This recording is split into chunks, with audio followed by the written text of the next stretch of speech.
உங்களை பார்த்து யாராவது பொறாமைப்படுவார்கள் என்று சொன்னால் எழுதி வைத்துக் கொள்ளுங்கள், கர்த்தர் உங்களை ஆசீர்வதிக்க ஆரம்பிச்சுட்டார்னு அர்த்தம். நீங்க யாரையாவது பார்த்து பொறாமைப்படுவீங்கன்னா எழுதி வச்சுக் கொள்ளுங்க, அதோட உங்க வளர்ச்சிக்கு புல் ஸ்டாப் வச்சிட்டீங்கன்னு அர்த்தம்.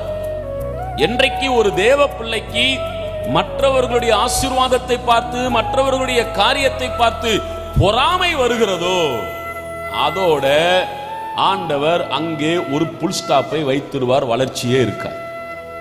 சரி, இப்போ ஒருத்தங்க உங்க ஊர்ல நல்லா ஒரு 1 கோடி 2 கோடிக்கு வீடு கட்டிட்டாங்க. அந்த பால் காய்ப்பு வீட்டுக்கு போயாச்சு. இப்போ வாசல்ல அந்த ஐயா நிக்கிறார். இப்போ நீங்க தான் போறீங்க, அவர் இன்னொன்னு அவரை பாக்குறீங்க, அப்படி வீட்டை பாக்குறீங்க. தம்பி, இவ்வளவு நாள் நீ கஷ்டப்பட்டதுக்கு ஆண்டவர் உனக்கு ஒரு நல்ல வீட்டை கட்டி கொடுத்துட்டாரா, சந்தோஷமா இருப்பா அப்படின்னு சொல்றீங்க. அவரும் ரொம்ப ரொம்ப நல்லதுமா, உள்ள போங்க அப்படிங்கிற. இப்பதான் எங்க போறோம்? வீட்டுக்குள்ள போறோம். வீட்டுக்குள்ள போனா வீட்டை பாக்குறோம், டைல்ஸை பாக்குறோம், மார்பிளை பாக்குறோம், சோபாவை பாக்குறோம். கிச்சனுக்குள்ள போனா கிச்சனுக்குள்ள இருக்கிற பொருளை பாக்குறோம், ஃபேனை பாக்குறோம், பெட்ரூமை பாக்குறோம். மனசு சொல்லும், இவனுக்கு மட்டும் எங்க இருந்தியா காசு வந்துச்சு?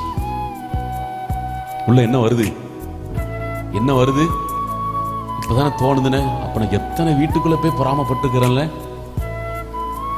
நீங்க பொறாமப்பட்டா நல்ல கவனிங்க, உங்க வீட்டுக்குள்ள ஆசீர்வாதம் வராது. உன்னை என்ன செய்யணும்?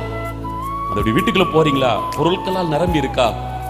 நம்ம கர்த்தருடைய பிள்ளைகள் அங்க இருந்து சொல்லலாம், ஆண்டவரே இந்த குடும்பத்துக்கு நீங்க கொடுத்திருக்கிற அந்த பொருளுக்கு சோத்திரம், வாகனத்திற்கு சோத்திரம், வீட்டுக்கு சோத்திரம், இவங்களை ஆசீர்வதிங்க, இந்த வீட்டுக்குள்ள நல்ல சுகபலத்தோடு இருக்கட்டும். ஜெபம் பண்ணி பாருங்க, உங்கள் வீட்டுக்குள்ளும் கர்த்தர் அந்த ஆசீர்வாதத்தை கொடுப்பார்.